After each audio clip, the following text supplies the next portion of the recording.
Bonjour à tous, aujourd'hui j'ai le plaisir d'accueillir Wendy qui vient de France donc. Ouais. Tu viens d'où exactement d'ailleurs? De Vendée. De Vendée. Et qui est à Malaga, donc comme moi. On s'est rencontrés à Malaga, mais en fait on s'est rencontrés sur les réseaux.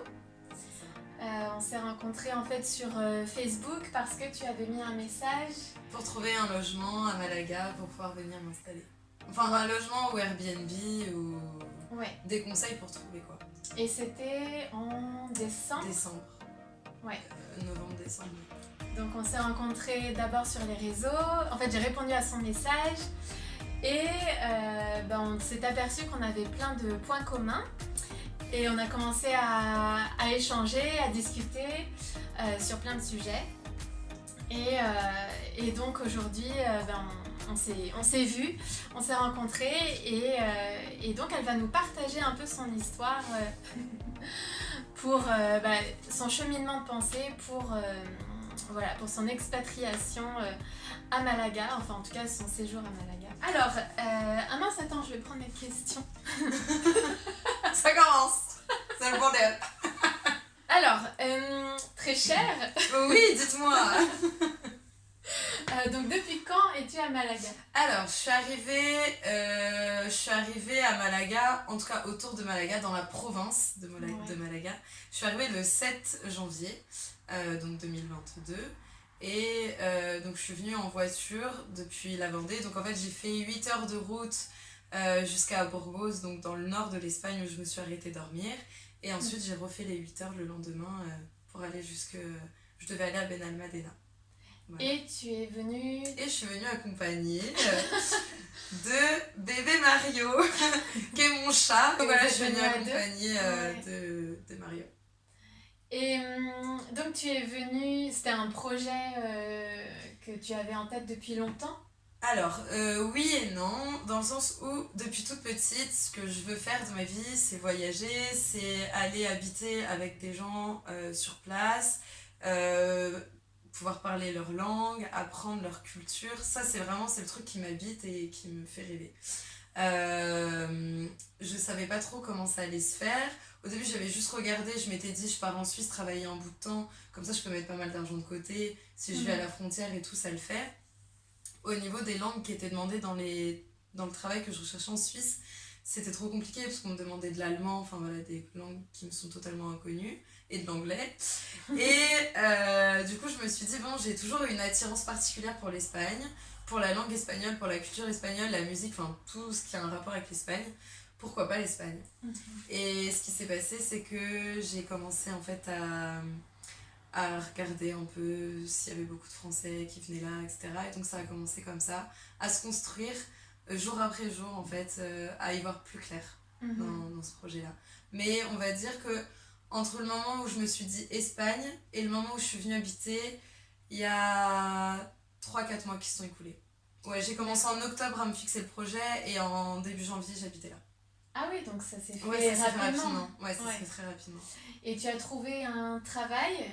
Oui. Avant de... Alors ça c'était tout un cheminement aussi du coup pour le travail. J'ai été ouverte à entre guillemets n'importe quel travail parce que mon seul objectif c'était de venir m'installer. Donc j'ai commencé à chercher à Barcelone parce que j'ai vu qu'il y avait beaucoup d'entreprises francophones à Barcelone. Et en fait, ayant vécu à Paris, j'avais l'impression juste que j'allais emménager dans un Paris en bord de mer.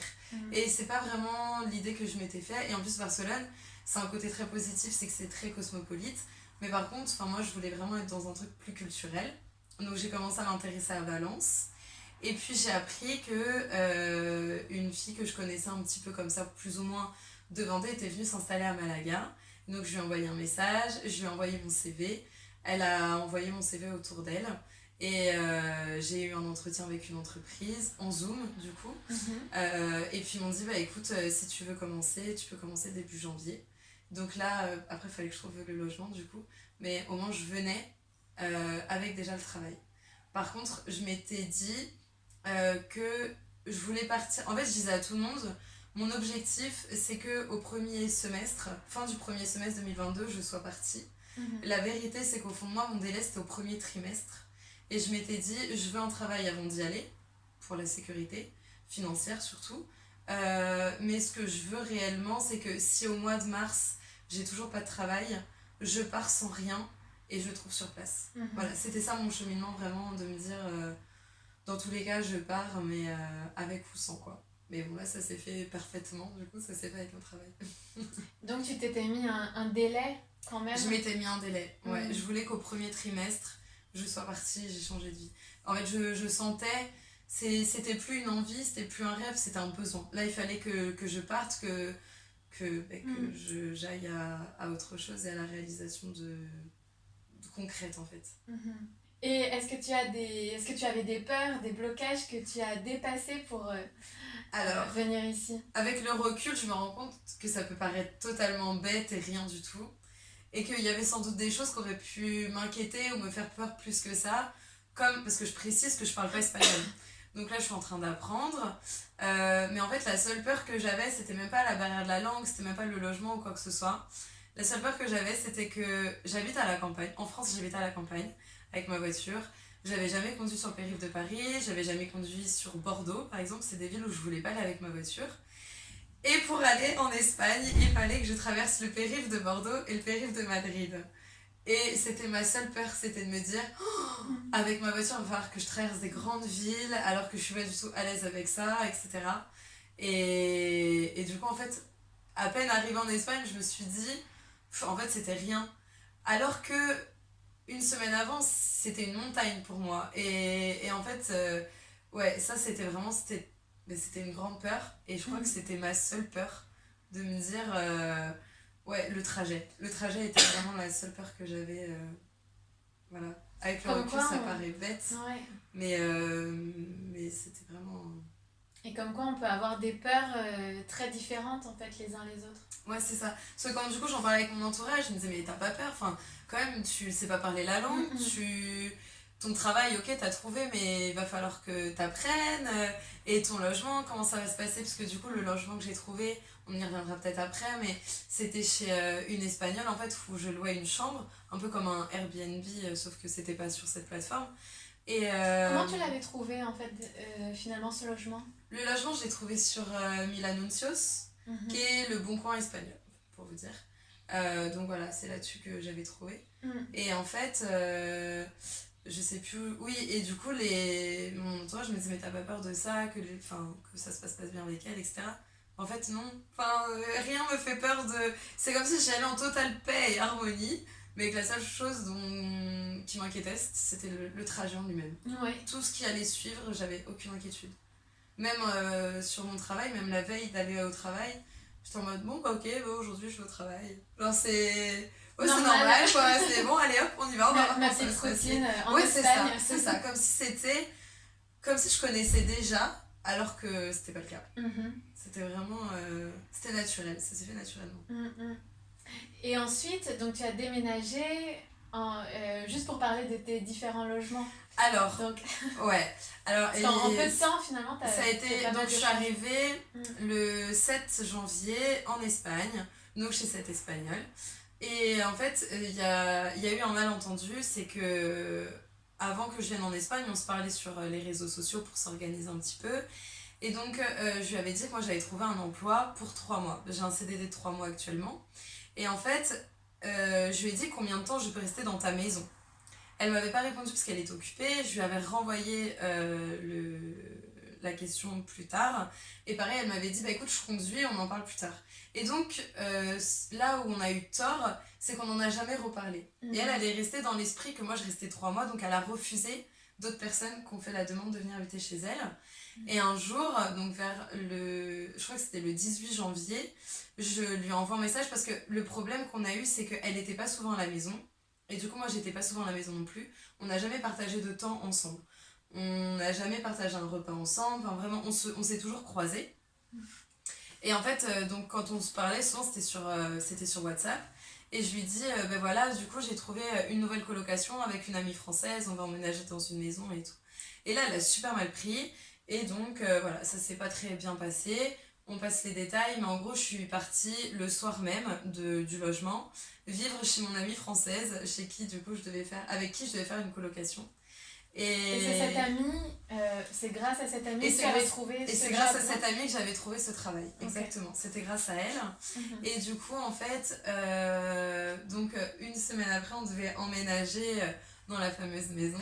Et ce qui s'est passé, c'est pareil, on s'est mal compris avec les propriétaires, c'est que pour nous, on emménageait dans la maison avec un contrat de location. Et en fait, eux n'avaient pas prévu de faire un contrat de location. Et donc, ça s'est pas fait non plus. Donc je me suis retrouvée vraiment à vivre chez elle en attendant de trouver autre chose. Et j'ai commencé à chercher une colocation pour vivre avec des Espagnols, pour apprendre la langue. Pour moi, c'était le meilleur moyen, c'était soit avec des Espagnols, soit avec des gens qui parlaient anglais, parce qu'il faut que j'apprenne l'anglais aussi avec les voyages que je veux faire. Et en fait, j'ai eu la chance de trouver une colocation avec des gens qui m'acceptent avec mon chat, parce que c'est aussi quand même, c'est un critère qui est quand même hyper important et qui bloquait un peu ma recherche en fait.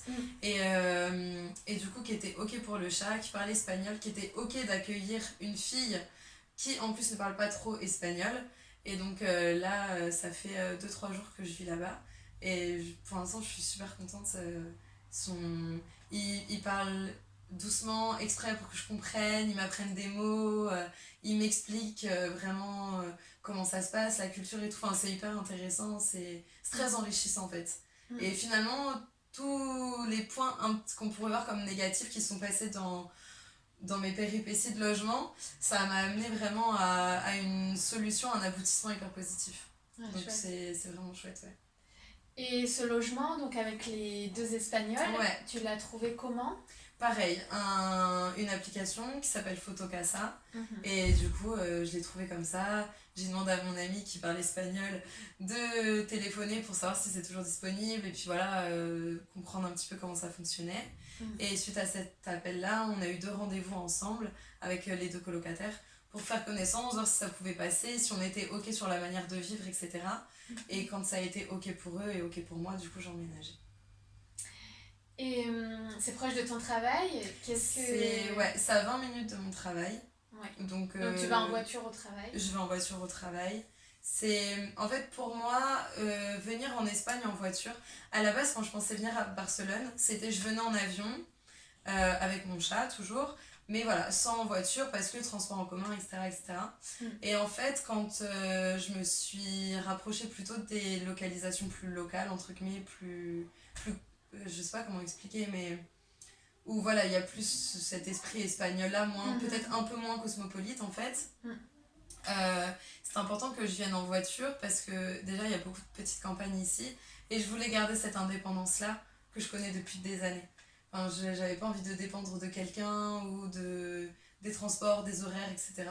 Donc le fait d'avoir ma voiture, je suis très libre. Oui, ça donne une liberté. Ouais, c'est ça. Si le soir après le travail je vais aller boire un verre, je suis pas obligée de me dire ouais mais moi le dernier bus il est à telle heure, etc. Enfin, si le dernier rappel que j'ai il tarde un peu, c'est pas grave, je me dis pas va falloir que j'attende une demi-heure après pour avoir un autre bus. Enfin voilà, je suis pas pressée par le temps, je vis ma vie à mon rythme. Et c'est ça que je venais chercher aussi ici, c'est de continuer de vivre au rythme que je souhaitais avoir en fait, sans dépendre de personne. Et ton travail, qu'est-ce que tu fais ici ? Alors, pour le moment, mais ça va sûrement évoluer ensuite. Mais... peut-être pour l'instant, en tout cas, je considère que c'est ce que je vais faire pour les Combien mois. de temps tu imagines le faire ? Honnêtement, je sais pas. En fait, ça va dépendre si dans ce travail-là, on me donne aussi d'autres opportunités d'évolution. Voilà, ça va dépendre comment ça évolue. Pour l'instant, c'est un travail qui me dérange pas. Enfin voilà, il n'y a pas de souci en fait. Ça me dérange pas de le faire 6 mois, 1 an, 2 ans, 3 ans. Ça va. En fait, j'ai pas depuis que je suis arrivée, j'ai des envies toujours, heureusement, mais j'ai pas de délai. Donc là, en fait, actuellement, je suis dans une entreprise où il y a une partie francophone et une partie néerlandophone et anglophone, parce qu'on appelle des personnes en Belgique pour les conseiller sur leur contrat d'électricité et leur vendre de nouveaux contrats en fait. Voilà. Donc aujourd'hui c'est ça mon travail, donc je fais des journées de 6 heures, donc j'ai un contrat de 30 heures à la semaine. Donc en fait ça me permet d'avoir toujours beaucoup de temps libre pour continuer de faire ma petite vie à côté. C'est bien. Et ça c'est agréable. Même si je refuserais pas un 40 heures du coup pour que financièrement de mon temps libre je puisse faire peut-être moins me restreindre en fait. Voilà. Est-ce que tu vois une différence de salaire? Ouais, il y aurait quand même presque 300 € de salaire entre les deux contrats. Après, il y a quand même une différence quand même par rapport à la France. Par exemple, en France, la moyenne de travail, c'est 35 heures par semaine pour un SMIC, on va dire, à 1150-1200 €. Ici, le SMIC, il est moins élevé et c'est 40 heures par semaine. D'accord. Donc, elle est là la différence. Ici, la normalité, c'est 40 heures. D'accord. Ouais, donc...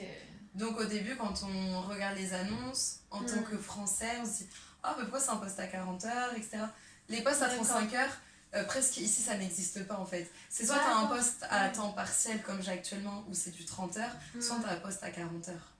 D'accord. Donc un entre-deux, ça n'existe pas vraiment. Ça peut exister, mais c'est pas la norme. Ici, la norme, c'est 40 heures par semaine. D'accord. Et donc, pour les gens qui voudraient s'installer en Espagne, sachez que si vous ne parlez que français, il y a du travail, c'est pas un problème. Faut juste pas avoir peur d'être dans un call center, parce que ici, le travail que vous trouverez le plus facilement, c'est des call centers, soit en tant que vendeur, soit en tant que support technique, par exemple. Je sais qu'il y a des entreprises où c'est vraiment des appels entrants. Donc c'est le client qui va appeler parce qu'il a un problème avec son matériel. Ou après sinon c'est des entreprises où c'est nous qui appelons les gens pour qu'ils deviennent des clients. Tu as d'autres personnes qui travaillent comme ça dans des call centers, dans ton cercle de connaissances, d'amis? Toutes les personnes que je connais ici françaises, elles ont commencé par un call center. Aujourd'hui, elles ne travaillent plus, elles sont dans des boîtes de communication, des choses comme ça. Mais par contre, c'est vrai que toutes les personnes françaises que je connais, ils ont commencé dans des call centers. Après, ils ont appris la langue et après, ils ont fait autre chose. Et quels sont tes projets? Donc, bon, tu n'as pas réellement de délai, tu verras ce que la vie te propose. Alors, je suis totalement ouverte à toutes les opportunités qui pourront s'offrir à moi, à toutes...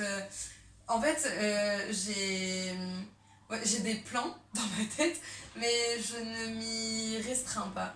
C'est-à-dire que je me dis, je ne pars pas d'Espagne tant que je ne parle pas couramment espagnol. Et en même temps, si demain j'ai une opportunité, je ne sais pas, au Portugal ou autre, eh ben, j'irai pas à dire non plus. Donc en fait, aujourd'hui, mon projet c'est de rester ici. Je m'étais dit 2 ans, le temps que j'ai un bon espagnol, etc. Pourquoi pas même pouvoir apprendre l'anglais sur place, ça serait pas mal pour mes futurs voyages, ça serait plus simple. Mais j'ai pas de plan déterminé en fait. Mais c'est au jour le jour. Ouais, ton principal objectif c'est de parler la langue, d'apprendre la culture, d'être en immersion ici. Ouais, voilà, c'est ça. Ouais. C'est ça. De pouvoir connaître vraiment le pays, la façon de faire, la façon de penser, parce que forcément, de par la culture, il y a des façons de penser qui sont différentes, etc. Et ça, c'est avec le temps qu'on s'en rend compte. Et tant que malheureusement, on ne parle pas la langue, on s'en rend pas compte. C'est plus difficile. C'est ça, c'est le plus gros blocage. Forcément pour communiquer avec les locaux. C'est ça. Et alors, la difficulté qu'il peut y avoir, c'est que si on se met pas, entre guillemets, un peu de pression pour rencontrer des Espagnols. En fait, si on fait pas le pas pour rencontrer des Espagnols, c'est con à dire parce qu'on est en Espagne, mais si vous voulez être qu'entre Français ici, vous pouvez être qu'entre Français. Si tu décides de ne rencontrer que des personnes françaises, de ne pas parler espagnol, tu peux le faire. Et c'est le risque, c'est du coup d'être ici, mais toujours avec la culture française parce que tu ne fréquentes que des Français. Donc il faut vraiment, à un moment donné, se dire « Ok, je vais au-delà de ma zone de confort » pour aller vers des gens avec qui je ne parle pas la langue, mais au moins il faut que je fasse ce pas-là, quoi. Et ça peut être le risque si on est un peu timide ou quoi. Après, voilà, il y a des solutions, faire de la colocation, il y a des sites, des applications de rencontres pour justement apprendre la langue, apprendre ta langue maternelle à quelqu'un et que la personne t'apprenne sa langue également. Ah oui, Tandem que tu avais essayé. Tandem que j'avais essayé. Alors après, j'ai rencontré que des gens qui étaient loin, mais n'empêche que rien que le fait de se présenter à plusieurs personnes, on commence à dire « Ah ok, donc cette phrase elle se dit comme ça, donc c'est tel verbe que je peux réutiliser dans telle phrase. » Et au final, on apprend petit à petit, même si c'est pas de visu. Déjà, à l'écrit, on apprend des mots, des phrases, des choses. Après, le plus difficile, c'est qu'ici, en Andalousie, ils ont un accent, quand même, qui est, tu peux le dire, qui est super assez fort. Et ils parlent très, très vite. Ils parlent tellement vite que mon collègue, il m'expliquait, avant que je parte ce matin, que ici ils disent même pas les mots en entier en fait. C'est ça. Il me disait, toi tu vas le voir écrit comme ça et tu vas le dire comme ça, mais ici en Andalousie on dit que la moitié des mots. Je me disais, je suis pas prête à vous comprendre, donc vous continuez de parler très doucement. Pour apprendre la langue, c'est pas plus facile c'est pas le plus l'Andalousie, mais... Voilà, c'est pas l'endroit le plus facile, mais en tout cas il fait très bon vivre, il y a du soleil tout le temps. Les gens sont très sympas, de l'expérience que je me fais actuellement, les gens sont très sympas. Je me sens plutôt en sécurité, malgré que ça soit quand même une ville... c'est quand même une grande agglomération, Malaga. Je me sens en sécurité, je me sens pas... voilà, j'ai pas l'impression que je vais me faire arrêter ça à chaque coin de rue. Il y a des quartiers autour du centre, on m'a dit plutôt d'éviter le soir par exemple. Oui, voilà. Mais à part ça... Et même les Espagnols sont très patients, ils sont très sympathiques. Quand ils voient que tu parles pas trop la langue, ils vont toujours faire l'effort de te parler doucement, d'essayer de te faire comprendre autrement, de remettre la phrase autrement. Enfin, vraiment, alors que souvent j'ai rencontré des Français qui, face à des étrangers qui parlaient pas français, presque, j'ai pas forcément envie de faire l'effort parce que c'est à lui de parler français et pas moi de parler sa langue. Alors que ici ils sont très dans le attends, si tu parles pas, je vais essayer de comprendre. Je connais quelques mots français. Ouais, ou même je connais quelques mots français, je vais essayer de te... Mais non, mais parle-moi pas français, je vais apprendre l'espagnol, donc parle-moi espagnol et tout. Mais voilà, ils sont vraiment très, très sympas et très dans l'aide en fait. Ouais, et c'est très ouvert en général. Ouais, c'est ça. Ils sont très attentionnés, très... même quand on va dans un restaurant, on voit que...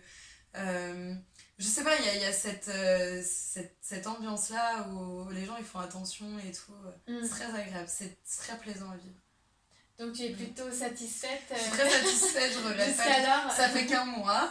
Ça fait un mois, un peu plus d'un mois. Ça fait un mois et demi que je suis arrivée, Mais pour l'instant, c'est une très belle expérience. Et puis si demain ça me plaît pas, il y a d'autres pays dans le monde. Et il y a même d'autres régions en Espagne. Il faut pas faire une généralité. Mais en tout cas, pour l'instant, je suis contente de mon expérience. Malgré les choses qui, sur le moment, ont paru assez désagréables à vivre, et finalement, c'est que de l'apprentissage et de l'expérience qui m'ont apporté des choses. Donc, c'est que du positif. Il fait beau tous les jours. Ouais, c'est ça. Là, il fait environ 20 degrés. À l'ombre. Ouais, à l'ombre. 25 au soleil. C'est ça. Là, le problème, c'est que... En février. Du coup, quand je viens sur Malaga, je viens pour la journée et le soir, donc je suis habillée chaudement, là j'ai un pull et tout. Mais là, si je sors, tout à l'heure, je vais aller marcher dans Malaga, je sais que je vais crever de chaud. Parce que ici, par contre, dès que le soleil se couche, on a tendance à avoir très froid parce qu'on s'est habitué à une chaleur la journée. Et donc, le soir, même s'il fait 10-12, on a très froid, quoi. Donc, à chaque fois que je vais en Malaga, je sais jamais trop comment m'habiller. Mais c'est vrai que c'est mieux dans ce sens-là. Oui, que... ouais, là, on apprécie. On confirme. On est en février, il fait 20 à l'ombre, on apprécie, on va pas se Ouais, et en fait, je pense qu'en mars-avril, il fera déjà chaud, je pense. Ouais, là, ils m'ont dit que dans un mois ou deux, on allait commencer vraiment à sortir les tenues d'été et qu'on pouvait être toute la journée sur la terrasse sans problème. Et ce que j'adore ici, c'est qu'il y a toujours des choses aussi à découvrir, à faire. D'un point de vue culturel, c'est très riche. C'est très riche culturellement. Ouais. Il y a des très beaux villages à visiter. Il y a... En fait, pour toutes sortes de loisirs, on trouve ce qu'on veut pour les sportifs, pour les gens qui cherchent même des regroupements de personnes pour du développement personnel, pour la culture, que ce soit religieuse ou même sans religieuse. Il y a vraiment plein de choses à découvrir. Il y a des belles randonnées à faire. On peut skier je crois que c'est à 1h30, 2h d'ici. Enfin, en fait, il y a la plage. On est entre la montagne et la plage, donc il y a tout en fait. Et il y a le soleil. On peut faire la pub pour l'Andalousie. Ouais, c'est ça, pas une pub pour l'Andalousie. C'est ça. Non, mais c'est très agréable. C'est clair. Le truc un peu... Si je voulais vous installer en Espagne, la chose où il va falloir un peu se battre, entre guillemets, ne vous attendez pas à trouver une administration qui fonctionne différemment qu'en France. C'est pareil, c'est une galère. C'est ce que j'ai entendu dire. C'est compliqué.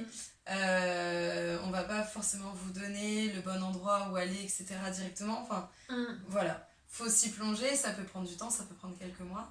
Et sinon, après, il y a des gestors qui sont là. C'est des gens qui vont faire les papiers pour vous. Voilà, c'est en échange de rémunération, c'est leur métier. Vous faites vos papiers, c'est plus simple. C'est un budget, mais c'est plus simple. Est-ce que tu penses retourner en France ou est-ce que tu penses continuer à voyager ou rester ici? C'est pour l'instant une très bonne question. C'est pour l'instant une très bonne question. En fait, je suis prête à retourner en France que si j'arrive à trouver ou créer un métier qui me permet d'habiter en France, mais de voyager tous les 2, 3, 4 mois pendant plusieurs semaines. Mais quand je dis voyager, c'est vraiment voyager, mais m'installer pendant 2 semaines, 3 semaines, pas dans un hôtel où j'ai une super piscine et vue sur la mer. Je veux vraiment être au cœur du pays et des gens en fait qui y vivent. Dans ce cas-là, je suis prête à retourner vivre en France. Dans un autre cas, pour l'instant, je suis pas prête. Je sens que ma soif de découverte, d'apprentissage et de voyage, elle est pas...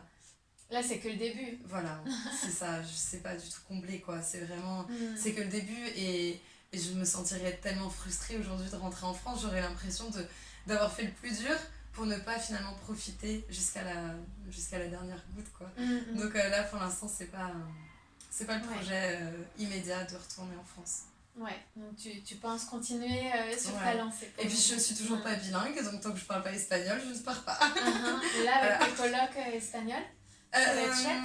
Ben là, normalement, je devrais progresser plus vite que prévu. En tout cas, c'est ton objectif. Ouais. D'être en immersion. Et c'est pas l'objectif de tout le monde. C'est vrai qu'il y a des gens ici qui peuvent vivre seuls ou rencontrer des Français. Et c'est facile ici de vivre seul et de rencontrer que des Français et de s'en sortir qu'en parlant français. Et c'est là la difficulté en fait. C'est que c'est presque trop facile d'être dans notre zone de confort. On a l'impression qu'en partant à 2000 km de chez nous, du coup on sort totalement de sa zone de confort. Finalement ici ta zone de confort, si tu veux la garder, tu peux la garder. Donc c'est vraiment à toi de faire la démarche de te dire non, je veux apprendre, je veux me confronter à la difficulté pour m'enrichir et voilà. Ouais. Et en même temps, ce qui est bien, c'est que ça s'adapte à tout le monde. Et en même temps, ça s'adapte à tout le monde. Si quelqu'un veut voyager, mais qu'il a un peu peur, il a envie d'être avec des Français. C'est ça, c'est totalement aussi, possible. Donc en même temps, ça peut être... Et en même temps, si tu travailles dans une entreprise francophone, forcément que tu peux créer des liens en fait avec les gens. Et si eux connaissent d'autres gens francophones, donc au final, tu peux vite te faire un cercle de francophones. Oui. Ça peut être adapté comme ça aussi à te dire je vais chercher le soleil, mais tout en... Après moi ma vision des choses c'est que si je m'installe quelque part, c'est pour essayer de m'intégrer, et je pense que s'intégrer ça passe aussi par la langue. Je pense que c'est comme ça que tu communiques avec les gens et tu comprends leur culture. Voilà, c'est ça. Après je conçois qu'il y a des personnes qui ont peut-être une vision différente de la chose. Ma vision c'est que quand tu arrives dans un pays, le minimum c'est d'essayer de t'intégrer, d'essayer de parler leur langue, etc. Si eux doivent faire l'effort de t'intégrer, toi de faire l'effort aussi de ton côté, de faire le pas vers eux, quoi. Bon, ça a l'air plutôt bien parti, on va voir. Voilà. Bon, merci Wendy pour ton partage d'expérience. Et bonne chance pour ce jour ici. Merci. Vous pouvez retrouver Wendy sur Instagram. Ouais. Donc sur Instagram, sur TikTok. C'est ça, les deux. Les deux. Et est-ce que tu as le même nom? Oui, de toute façon, je vais noter le nom. Sur les deux, j'ai le même nom. Okay. Donc je partage des choses sur mon voyage, sur mes visites. C'est ton nom? Mon quotidien, quoi. Alors mon nom c'est Très du bas, Peace and Flowers. Ok, je le note.